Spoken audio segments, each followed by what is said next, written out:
ओम श्री गणेशाय नमः। मित्रों, आज इस वीडियो के माध्यम से हम बात करेंगे श्री रामचरितमानस बालकांड से।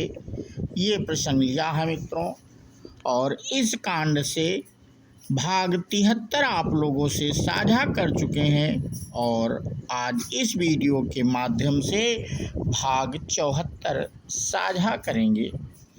तो अपने पिछले वीडियो में जहाँ पे ये कथा समाप्त की थी, उसी के आगे की कथा इस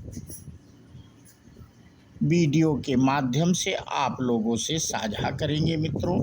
तो बिना देरी के आज का प्रसंग हम शुरू करते हैं। सतानंद पद बंदी प्रभु बैठे गुरु पहीं जाई, चलहु तात मुनि कहो तब पठवा जनक बुलाई। सतानंद जी के चरणों की वंदना करके प्रभु श्री रामचंद्र जी गुरु जी के पास जा बैठे। तब मुनि ने कहा, हे तात चलो, जानकी जी ने बुला भेजा, जनक जी ने बुला भेजा है। सिय स्वयंवर देखी जाई, और ईसु कहीं धव दे बड़ाई। चलकर सीता जी के स्वयंवर को देखना चाहिए। देखें ईश्वर किसको बड़ाई देते हैं। लक्ष्मण जी ने कहा, हे नाथ, जिस पर आपकी कृपा होगी वही बड़ाई का पात्र होगा। धनुष तोड़ने का श्रेय उसी को प्राप्त होगा।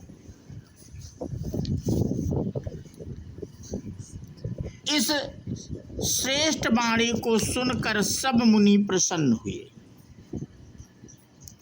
सभी ने सुख मानकर आशीर्वाद दिया।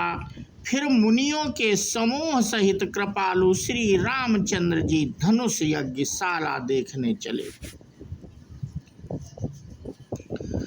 दोनों भाई रंगभूमि में आए हैं।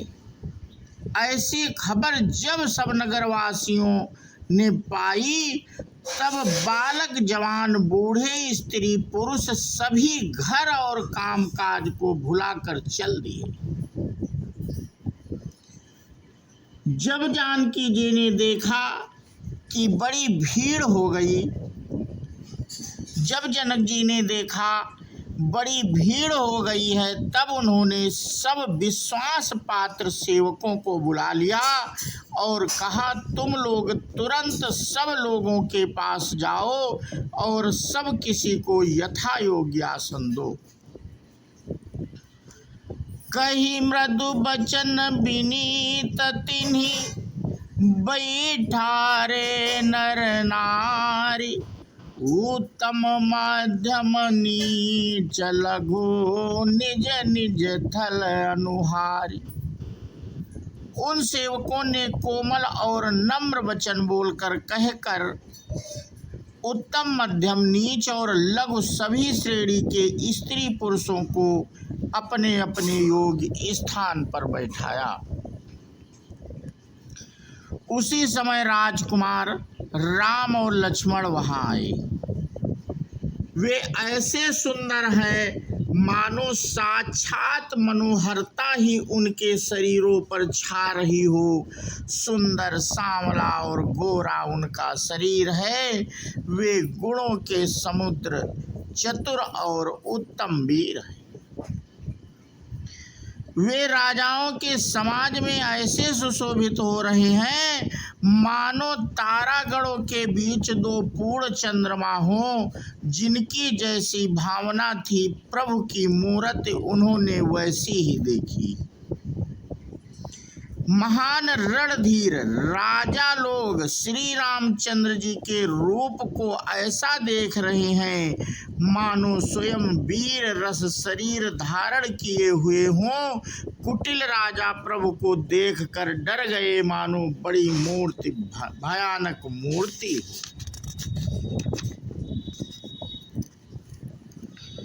छल से जो राक्षस वहां राजाओं के वेश में बैठे थे, उन्होंने प्रभु को प्रत्यक्ष काल के समान देखा। नगर निवासियों, दोनों भाइयों को मनुष्यों के भूषण रूप और नेत्रों को सुख देने वाला देखा। नारी बिलो कहीं हरसिहिय, निज निज रुचि अनुरूप, जनु सोहत सिंगार धरी, मूर्ति परम अनूप। स्त्रियां हृदय में हर्षित होकर अपनी अपनी रुचि के अनुसार उन्हें देख रही हैं। मानो श्रृंगार रस ही परम अनुपम मूर्ति धारण किए सुशोभित हो रहा है। विद्वानों को प्रभु विराट रूप में दिखाई दिए, जिसके बहुत से मुंह, हाथ, पैर, नेत्र और सिर हैं। जनक जी के सजातीय कुटुंबी प्रभु को किस तरह कैसे प्रिय रूप में देख रहे हैं, जैसे सगे सज्जन संबंधी प्रिय लगते हैं। जनक समेत रानियां उन्हें अपने बच्चे के समान देख रही हैं। उनकी प्रीति का वर्णन नहीं किया जा सकता। योगियों को वे शांत, शुद्ध, सम और स्वतः प्रकाश परम तत्व के सभी रूप में देखें। हरि भक्तों ने दोनों भाइयों को सब सुखों के देने वाले इष्ट देव के समान देखा। सीता जी जिस भाव से श्री रामचंद्र जी को देख रही हैं, वह स्नेह और सुख तो कहने में ही नहीं आता। उस स्नेह और सुख का वे हृदय में अनुभव कर रही हैं, पर वे भी उसे कह नहीं सकती। फिर कोई कभी उसे किस प्रकार कह सकता है। इस प्रकार जिसका जैसा भाव था, उसने कौशलाधीश श्री रामचंद्र जी को वैसा ही देखा।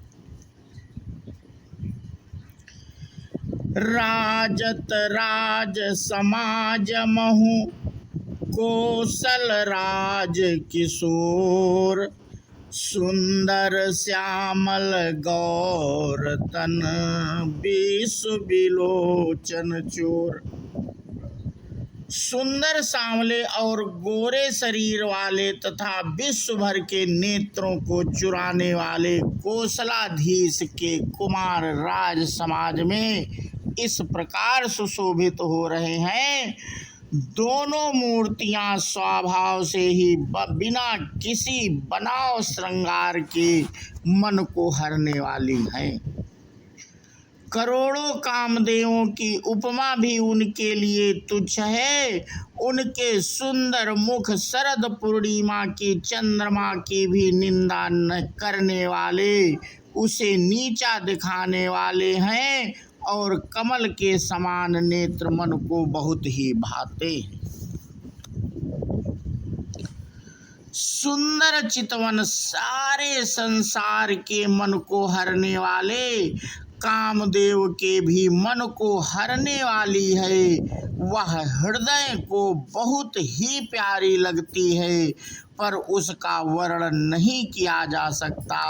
सुंदर गाल हैं, कानों में चंचल झूमते हुए कुंडल हैं, ठोड़ी और अधर होंठ सुंदर हैं, कोमल बाणी है। हंसी चंद्रमा की किरणों का तिरस्कार करने वाली हैं। भौहें टेढ़ी और नासिका मनोहर है। ऊंचे चौड़े ललाट पर तिलक झलक रहे हैं, दीप्तिमान हो रहे हैं। काले घुंघराले बालों को देखकर भंवरों की पंक्तियां भी लजा रही। पीली चौकोनी टोपियां सिरों पर सुशोभित हैं, जिनके बीच बीच में फूलों की कलियां बनाई काढ़ी हुई हैं। शंख के समान सुंदर गोल गले में मनोहर 3 रेखाएं हैं, जो मानो तीनों लोकों की सुंदरता की सीमा को बता रही हैं। तो मित्रों, आज का प्रसंग हम यहीं पे समाप्त करते हैं और इसके आगे की कथा हम अपने अगले वीडियो के माध्यम से साझा करेंगे। बोलो सियावर रामचंद्र की जय, हनुमान जी की जय। जय हिंद, जय भारत, वंदे मातरम।